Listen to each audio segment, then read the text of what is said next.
Welcome to Maker Camp. It's Fun and Games Week. You know, one of the great things about being a maker is to build something, point at it, and say, I made this, and it's one of a kind. And today's guests have done just that. They've combined their own creative spirit with their own projects. So we are going to meet up with Anne Mayoral and Chris Myers, who have teamed up with a bunch of artists and engineers to create one of the most interesting and fascinating miniature golf courses that I've ever seen, and probably you've ever seen yourselves. I'm excited. Yeah, and we are also meeting up with Alice Taylor of Makey Lab, who has made 3D printed dolls that you custom make and order, and they ship right to your door. So cool. And we're going to be checking with our counselors who are going to talk about today's project, which is a mini foosball table. So get excited and get ready. Let's make something great.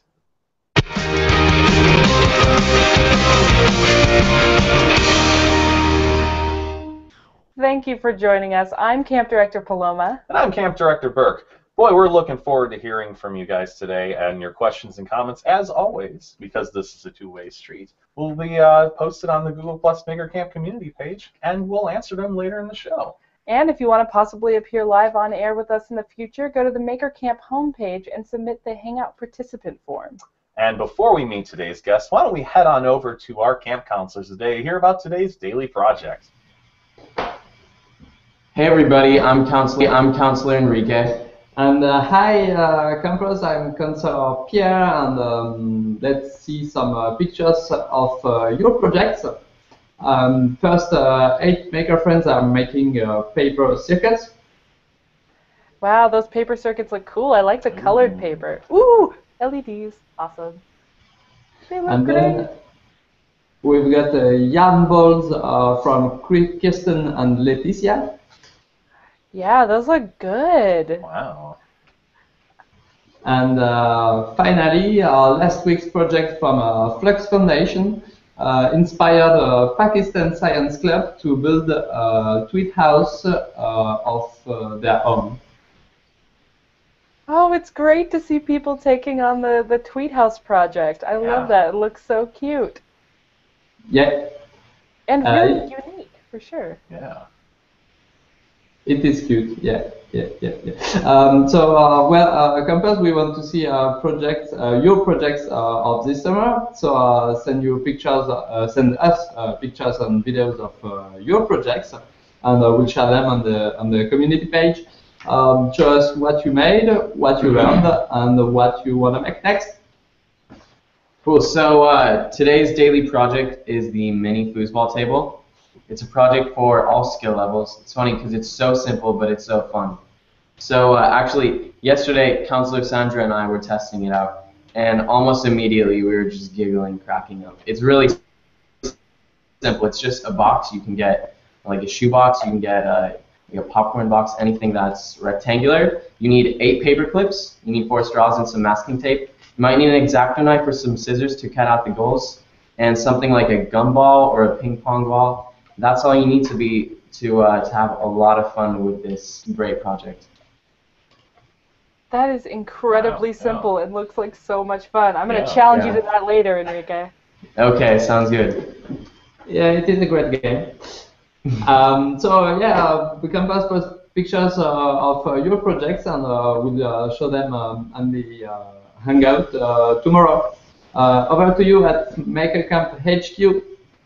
Thank you, counselors. Man, those pictures are so cool. I love seeing the involvement on the community page. Keep it up. Yeah, keep sending send those pictures. I want to see videos too, also, that we can get a few more of those in. Yeah, you know what? You should create a tournament for your foosball tables, and I want to see the brackets that you guys make for your camp.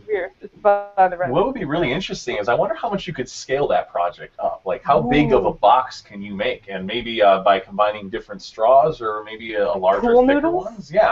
And yeah, imagine a pool, like having pool foosball. Cross your That would pulls be for the so summertime. cool. Okay, after this, let's go. Let's make it happen. All right, that was so awesome. But we are going to bring on our first guest. It's so fun. They have a mini golf course that engages the senses and blows your mind. It's beautiful too. It's just stunning to look at. And so we're going to go ahead and bring on Anne and Chris, and I am so excited. Welcome to Maker Camp. Hi. Hi. Welcome to Urban Putt. It's wonderful to be here. And this is a miniature golf course, indoor miniature golf course in San Francisco, California. And this has been, I can't believe this was my job to design and build. That is so cool. Yeah, wow. That's a wonderful shot right there. That looks so awesome. Like, I mean, imagine just walking into that room and just seeing that. Like, from what I get, Urban Putt is like basically an interactive sculpture that you can play through. Why don't you tell us how that entire thing came together? I mean, how did you come up with the idea that you know, we can make basically miniature golf this gorgeous and beautiful and like awesome. engaging to the senses? It's just awesome, yeah. It wasn't my idea. I wish it was. It was a neighbor, a friend of mine. It was his lifelong dream to open a miniature golf course, so he quit his job. He got a bunch of friends together, and we'd sit around coming up with concepts. Anne and I would bring in different people. We would talk to total different age ranges, from little kids to grandparents, and get ideas. You know, what would make the most incredible golf course? And from those ideas, we started making prototypes, working with cardboard and foam core and stacking wood up. And it was very, very inclusive. If you could bring up some of the sketches, we have some concept sketches. Yeah, I think we've been showing them. They look awesome, for sure. I mean, look at that one. Oh, man. That looks so fun. And we can show you some of the holes here. Yes, Yeah, give us a tour. Yeah, show us around. It looks so awesome. I want to go play that right now. Are you rolling us around right now? Is that... We're on a field trip A too. little makeshift dolly here. It's quite incredible. But this is our skee ball hole. When you hit the ball, it jumps up and you get the high score. Basically, goes into this little vortex. Ooh. This is a lot of fun. It's very complex. And you get a hole in one if you get the high score. Nice. The ball gets further and further from the final hole. And that was amazing because, you know, to get that action right there, we had to prototype it. We prototyped it in foam core first with some copper tubing, or I think we tried rubber hose first and then copper tubing, trying to get that track prototyped. And so it took a lot of iterations to get done.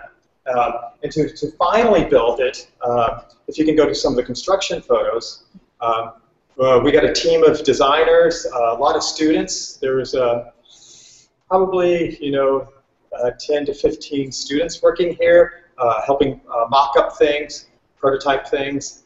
What am I leaving out, Anne? Well, we did a lot of testing and playing mini golf and just making sure that it was robust and falling within the constraints of what we were working with. I'm going to move my position here one more time. You'll notice it's a very small space, and trying to get 14 holes working in that space is a constraint that impacts the design. So that was all had to be prototyped by our interns. Oh, I like the branding there. Thank you for that. Yeah, local artists come in and work on a few of the holes. Our friends at Makey designed a hole, and this was quite fun because we weren't quite sure. It was all built off-site, and then the day arrived, and they showed up and set up this hole, which is pretty incredible. It's the robot piano hole. There's 3 robots guarding the hole, and they're all made out of old piano parts. And this is how it works. This will show you some of the interaction here. The ball goes up into this little like dust pan collector, and then It will roll into an elevator. I don't know if you can see that elevator coming up.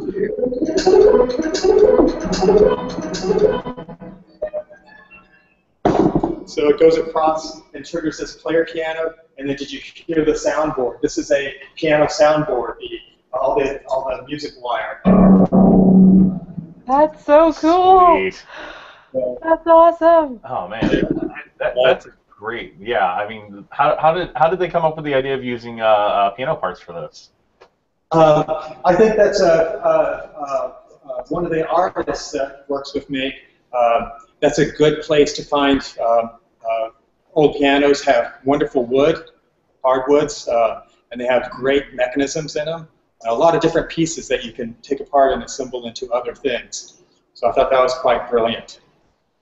Yeah, it looks great, and it works really well. I love it. Yeah. I want to play with that one. Yeah, that one's pretty great. I'm going to change positions once again. Can you bring up some of the construction photos?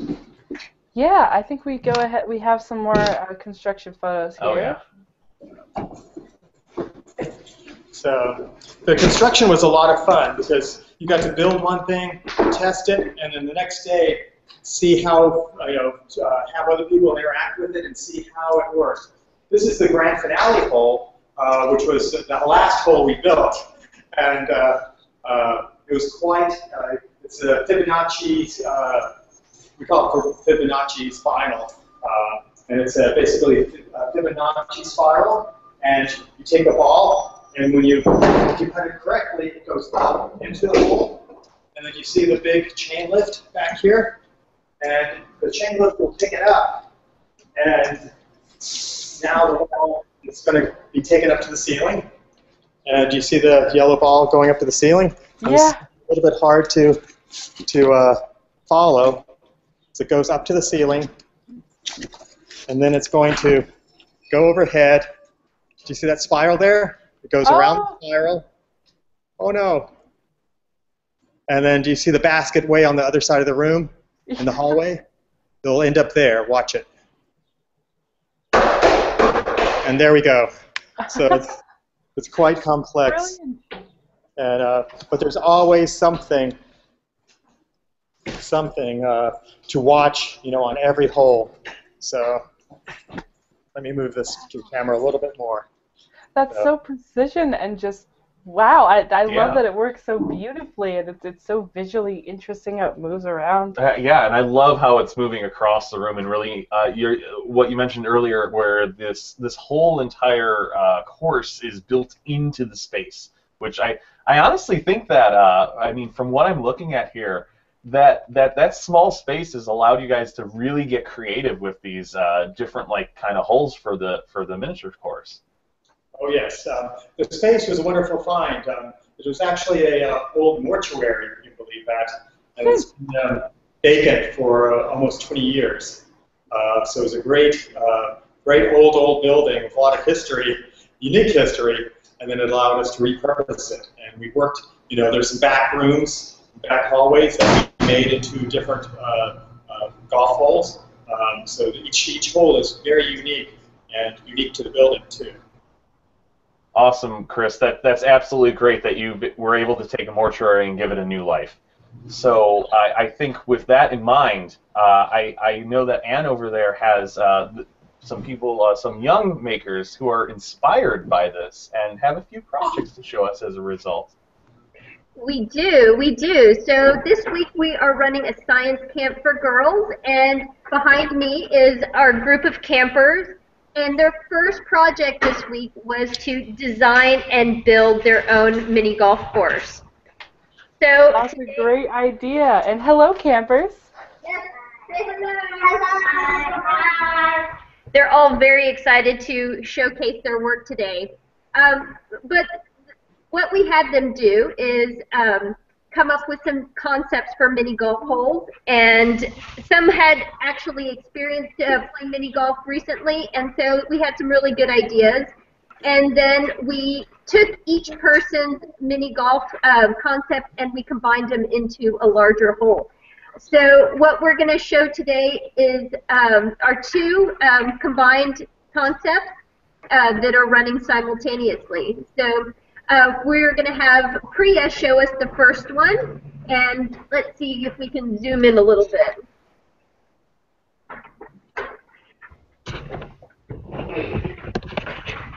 You want to show?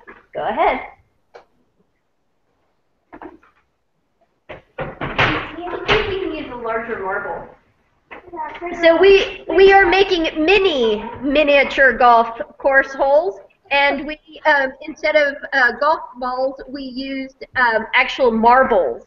And so the marbles are a little hard to see on camera, but very easy and quick to prototype with, especially when we're dealing with toilet paper roll tubes and cardboard boxes. So, you want to do it again? Ready? Okay. No.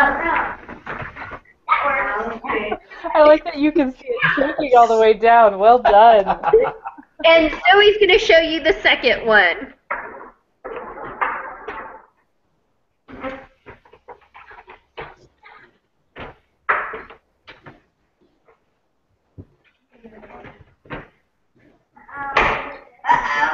It worked earlier.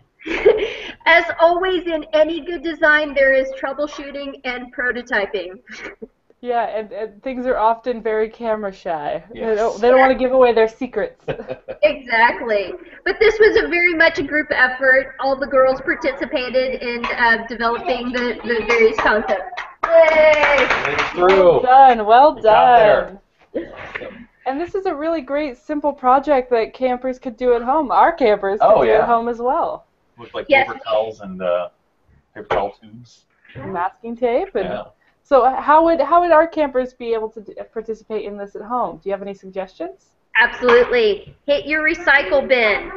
So everything that you see here was constructed using recycled materials and materials that we went dumpster diving for.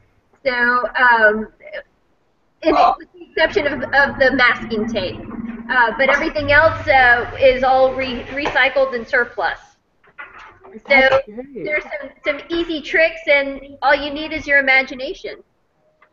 Yeah, and our campers sure have a lot of imagination. You know, we did a project like this when I was in, I think, 7th or 8th grade, and it was so much fun. Just construction paper, masking tape, paper towel tubes, and you can get some really cool stuff going, especially when you get little jumps. Those are fun. Yeah, and if you get enough of that, enough of those materials together, you can get fairly complicated with some of those designs. Yeah, I'd like to see that happen. Maybe you could add the foosball at the end, so it goes through and it wins.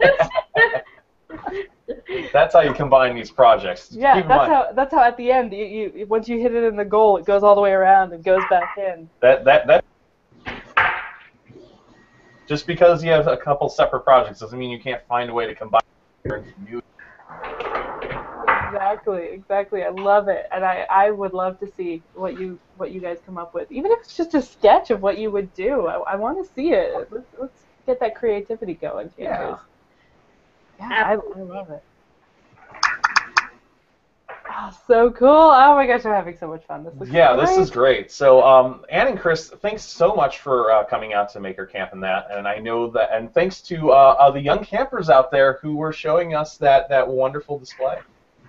Yeah, and stay with us because we're going to have a lot of questions coming in from the campers about how you made this and what there's going to be so many awesome questions. So stay with us, and we're going to have those for you in a little bit. But first, I want to welcome on our second guest. Alice Taylor's company, Makey Labs, makes awesome, customizable dolls that are so unique and amazing and interesting. So, Alice, welcome to Maker Camp. Hi, welcome, hello from London. Thank you so much for being with us from all the way in London. That's all right. It's nearly dinner time. Yeah, it looks great. And can you tell us a little bit about how you got started with this awesome idea? Yeah, it was 3 years ago, actually nearly 4 now. And in my previous job, I used to make educational video games, amongst other things. And I was at a conference called Digital Kids, which was co-located with the New York Toy Fair, the US Toy Fair, which is in New York. And in the basement, they had all the games and the digital stuff. And then upstairs, they had this vast room full of toys. And even though the two were co-located, they just weren't really talking to each other. And I'm a big gamer and a big game fan. And at the time, I just had one of those moments where I just thought, I wonder if you can make these avatars that you see on the screen into something like a doll using 3D printing. You know, using the exact same thing from the screen to the object, using things like 3D printing. So I went off and did some research and figured out that you probably could. So I quit my job. And 4 years later, here we are. That's great. That's so inspiring, and that's so funny. Just like, oh, is it possible? Yeah, it might be possible. Let's do it. It just happens. So just follow your passion. I built a prototype. That's the first thing I think you should say. Is like when you have an idea, make a rough version of it, just like the cardboard version of the golf putt there. It's just such a great thing to make one. So we made one doll. It was big and it was floppy and it was ugly, but it worked, and it cost at the time £220 to print at the equivalent of Shapeways. And that was enough. We had that one thing, and we were like, you know, this worked. It's terrible, but we can make it better. So let's start a business. Wow. That's a great story. Yeah. So speaking of that, so that's how it started. How does a Makey get made today? Okay, I'm going to show you. There's a little diorama behind me, so I'm going to get up and go over there and just show you a selection. Great, awesome. So we'll go ahead and take a look at that screen with all those cool dolls there. Yeah, a lot of 3D printed parts right there. So this is the kind of scale. Can you hear me okay? Yeah, we can hear you great. So you make your own Makey online, either through our website or through the game.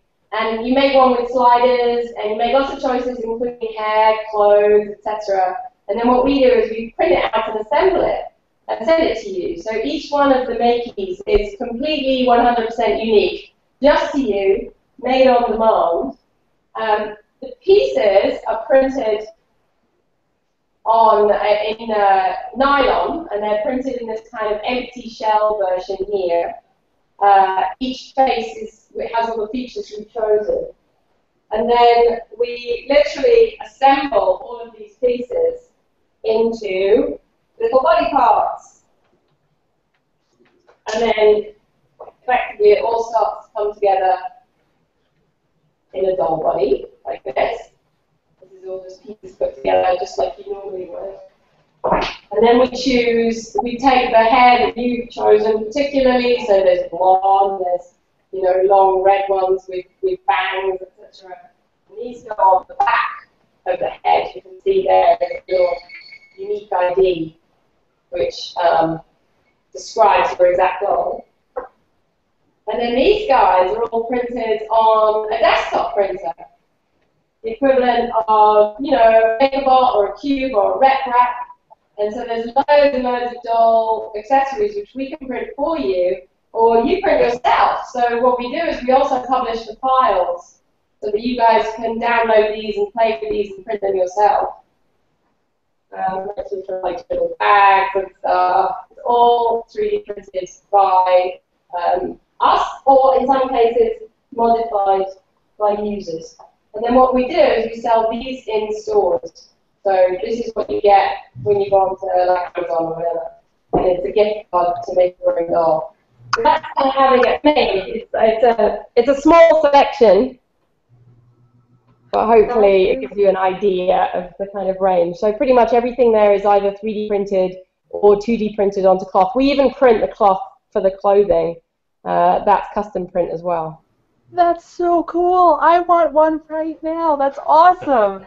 And I have so many friends who were always really into ball joint dolls and all that stuff. This is such a really interesting take on that. And they look, I was expecting, when I 3D print, it's kind of blocky and chunky, but these are really smooth and beautiful, and the colors are great, and they seem to just fit together. And you can print stuff at home. That's so cool. Yeah.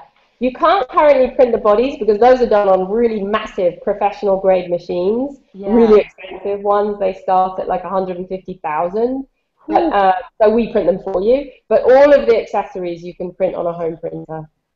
That's such a great idea. I love that you came up with that. That's so cool. You can download upgrades for your doll. Yeah, exactly. That's so cool. I want one. That's an awesome future to live in, right? Yeah, and you just like, oh my gosh, I totally would have played with one of these as a kid, for sure. I would have been all over creating my own doll online and getting it. I want that. Okay, I'm getting lost in awesome in my brain going. But I really want to know about you, like growing up. Like, did you play with dolls and did you make things? So just tell us about you, maybe at the age that our campers are. Right. So I always made things. I actually wasn't allowed to play with dolls, hilariously. My parents thought, well, at the time, I think there was only kind of dolls like Barbie to choose from. And my parents have always been very pro doing math, science, art, everything joined in together. So I had a lot of Lego, which I loved. And I had lots of Star Wars toys, which I also loved. And I basically used to just play putting those together. Um, and then I used to play a lot of video games right from a kid.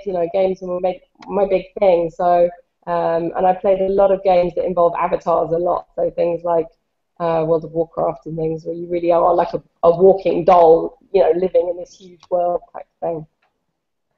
I absolutely love that you couldn't play with dolls, but you played with Legos and Star Wars. So you made a doll that you put together yourself, like a Lego creature. I love that. That's so cool.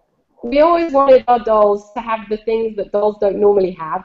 So our dolls, you can have lab coats and little science kits and spanners and even little 3D printers.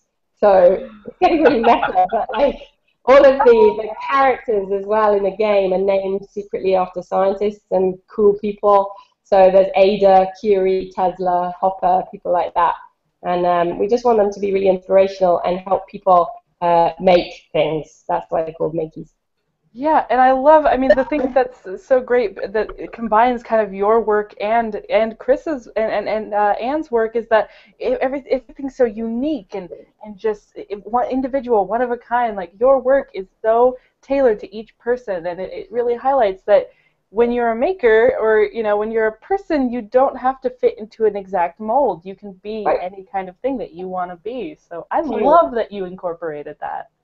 Yeah, and furthermore, one of I think the other I'd say Maker Camp tips that would be out there is that all of these projects incorporate building stuff around limitations, building into as Anne and Chris have shown that small area that you would never expect to have a miniature golf course on, and yet they've managed to be extra creative because they're given constraints. And what I really like about the Makeys is that you've basically taken an advantage and limitation of 3D printing and then made it a creative aspect that heightens the importance of being able to take charge of these ideas and make them your own.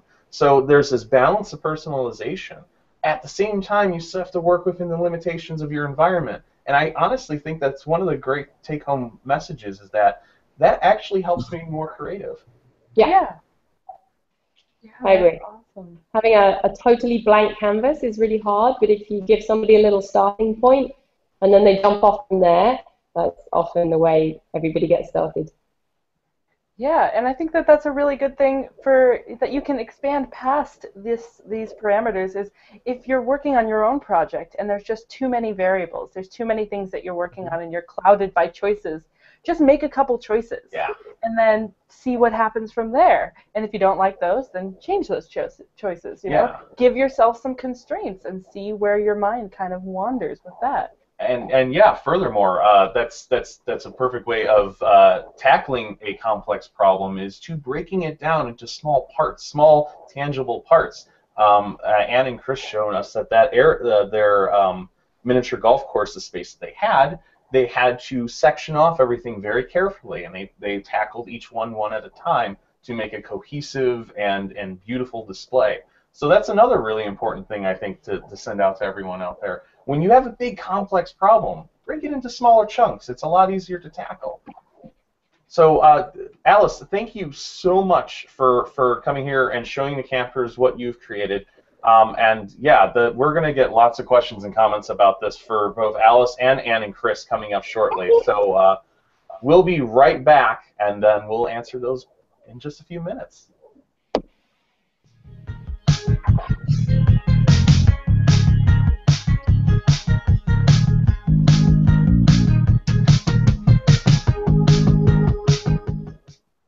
And we're back. It's mini golf, mini dolls, but mega fun here at Maker Camp today.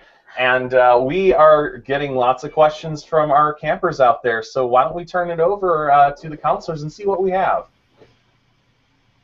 Hey guys, so Chris asks, how do you beta test a miniature golf course so you know everything works? Oh, that's a great question.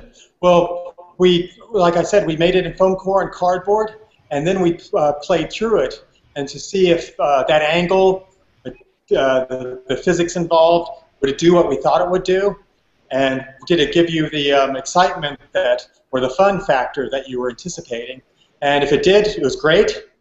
We froze it. We took pictures of it. We actually measured and digitized it and make a 3D model of it. And if it didn't work, we would get out our utility knives and cut away and duct tape and hot glue and retape things together and slowly get it to do what you wanted it to do. Usually, it never does exactly what you think it will, and sometimes that's good because it'll do something totally unexpected, and you're like, I like that better, and you go with it. And once we got everything measured, we'd make computer models of it. That's called digitization. And we have a CNC router, a shop bot. And so we'd make 3D models, and then the CNC router would automatically cut it out. And I have some examples of some of the pieces.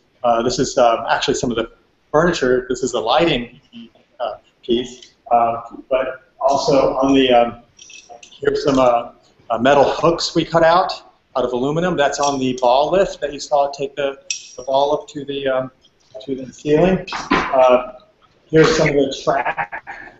Everything was designed to be cut out on this computer router, which was great. And then when we would get it into the final form, if it didn't do if it needed improvements, we would change that in the 3D files and cut out a new piece. And that happens really quickly. So we didn't have to hand make anything. Now we were printing or cutting out parts on demand. So that sped up the process. And it also helps us if we want to change anything, update anything.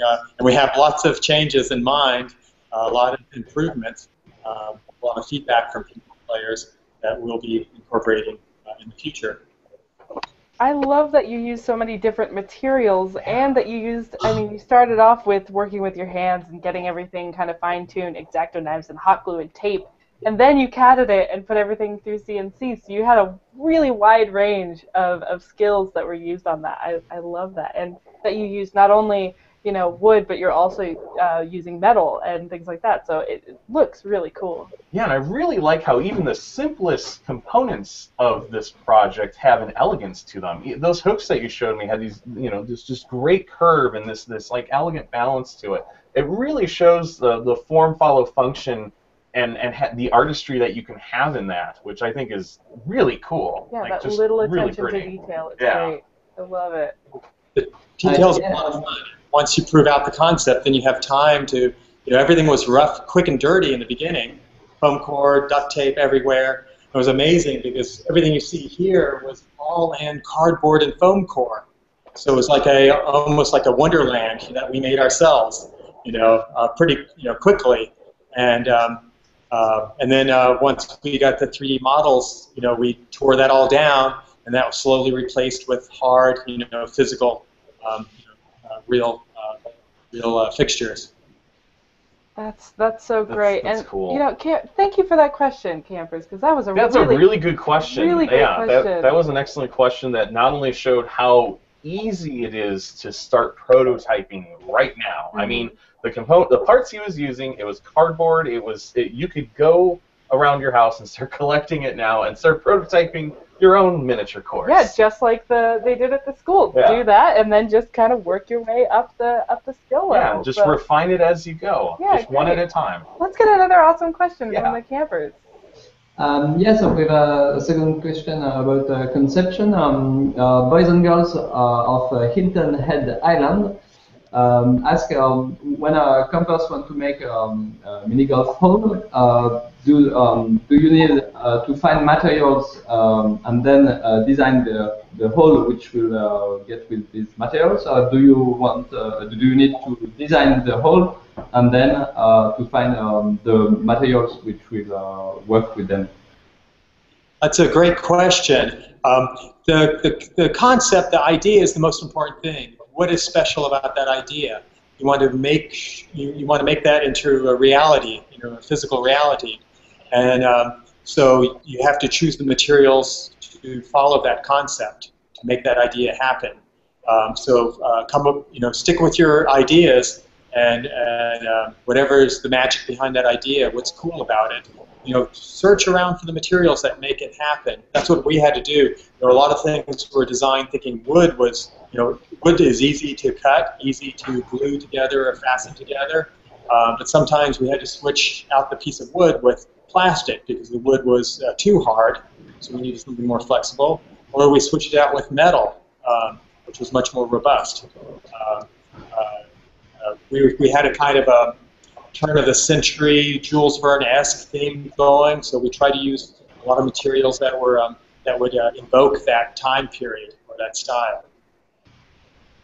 Yeah, So, I was really noticing that you almost had like a museum mécanique kind of thing going. It felt like one of those like 19th century like mechanical operated machinery, which I think is a great aesthetic to work from. well, thank you. I mean, it was a combination. We were trying to do. A lot of different people had input on the look and feel. Everyone was given the overall concept, and they came back. As they were building the prototypes, they came back with their own little finishing touches, which was great.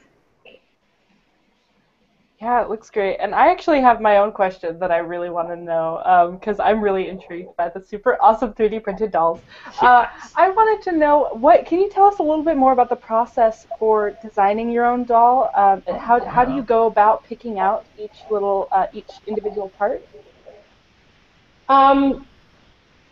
Sure. So ideally, I need to show the website really, but if you go to makey.me, what loads up is like an avatar builder like you'd see in a video game. So a character comes up, you can choose boy or girl, and you can choose to zoom in on the face and move sliders, which like moves the eyes apart or up and down or tilts them, or it changes the nose and the mouth and the shape of the face and the skin color and the eye color. There's like six eye colors to choose from. And then there's about 25 or 30 different hairstyles to choose from and a number of different outfits. And then you name it. So once you've done all of that combinatorial stuff, and the facial features are extremely fine. Oh, and you can choose ears. You can normal human ears right out to elf ears. You can have pierced or unpierced. So when you created this kind of all of these choices, you have literally a 1 in a billion, pretty much 100%, well, 100% unique doll. And then you give it a name, and then it's one of a kind. There is no other doll like it. That's so cool. I want to go and play with that now. It's like The Sims, but then you can have your own real thing. Right, so when you finish, you just press the Make Real button, and then within 2 weeks, the doll turns up at your house. That's how it works. Wow, that's great. Oh my gosh, that's so cool. Okay, counselors, let's what get else? another question coming Yeah. in. Hey Alice, so this is for you. Ashley wants to know how long does it take? Oh, different question. I'm sorry. So the Boys and Girls Club of Hilton Head also wanted to know: could the Makey dolls ever be made into mini robots that move on their own? And what's in store for the future? Actually, I'm going to show you something now. But we designed the doll head. When you take the hair off, the space on the inside is the right space for a lily pad Arduino, and so you can fill a head full of electronics. So this space in here, this is shaped for a lily pad. Although now with a micro Arduino, you can put whatever you like in there. And then actually, at the back here, they have a little battery compartment, so it's hollow. So if you wanted to put electronics and LEDs and stuff like that in there, you can. And we had a user, one of our customers, she put cat ears on her doll, that react to sound, so that when she comes into the room and claps her hand, her doll's cat ears turn towards the sound.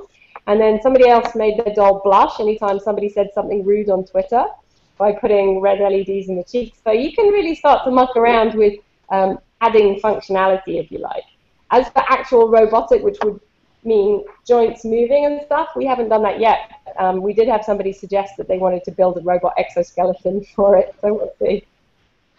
That's so cool. Sweet. I love that. I love it even more now. You can add all this your own custom make stuff to your own custom made doll. That's Yeah, so cool. you're basically just adding on top of it a whole world on top of another world. So Like, there's so many options. Yeah, There's so many things you can do. it is wide open plains for that. Ah, Any that's- sort of innovations or ideas you want, you can make. Yeah.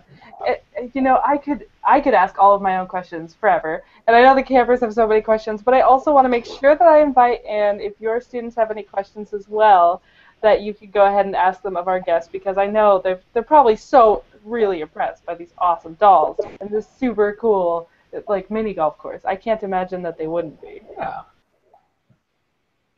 Yes, and actually at the moment they're all off to lunch because we had to keep on schedule for them. But yes, they were all excited about the Makey dolls. Most of them hadn't heard about it, which was startling, but they're all excited to go home and try the website out and see what they can create.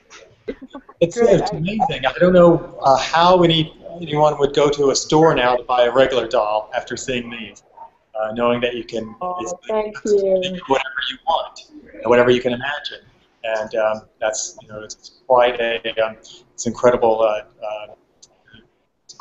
breakthrough in toys, just mass customization of whatever the child can dream up. Well, if you need a special one for the golf course, just let us know. We could even make tiny golf clubs. That'd be great. That would be great. Oh my gosh, I love it. I've had so much fun with all of you today. There's so much creativity and customization, and everything is so beautifully unique. So thank you so much, Anne Mayoral, Chris Myers, and Alice Taylor. Thank you so much for bringing your special, unique designs to share with us. I'm incredibly excited about the possibilities for all of these things. And I'm actually going mini golfing later, and now I'm going to be terribly disappointed at what they have, that I don't get super special, awesome, individual, unique courses. Well, you'll have to stop by sometime. But it's been wonderful. It's been a lot of fun. Some great questions from the campers. Yeah, they're absolutely. great with it. Yeah, and special thanks to Anne's campers out there, though they're out to lunch right now, for coming up with those great little projects and showing just how easily and accessible this stuff is. It is not some massive structure that takes it takes a long time to create. It takes a long time to make. But at the same time, you have all this open ground to begin with. Everyone starts somewhere. Everyone has a beginning point. And I think that's really great to show our campers out there just how essential that is. So coming up tomorrow, though, we have a very awesome day tomorrow. Everything has been so fun. It I just can't keeps handle the ratcheting awesome. up. Like, how much more can we possibly be more excited? We are going to meet with Jens Bergsten. He's going to join us live at the global capital of Minecraft. That's right, Mojang Studios. And we're going to have, it's going to be at a special time, so campers, be aware that we are going to be 2 hours earlier, so 9 a.m. Pacific, noon Eastern. But yeah, you're going to want to be there. You are going to want to see this. It is going to be fantastic. Yeah, make sure you confirm with the event page to make sure what time it is for you. I don't want any of you awesome people in different countries accidentally tuning in too early or too late. So set your alarms. We are on at a different time, and I look forward to seeing you there. And if you were inspired by any awesome things you saw on the show today, remember, do try this at home. Goodbye, campers. Take care. Goodbye.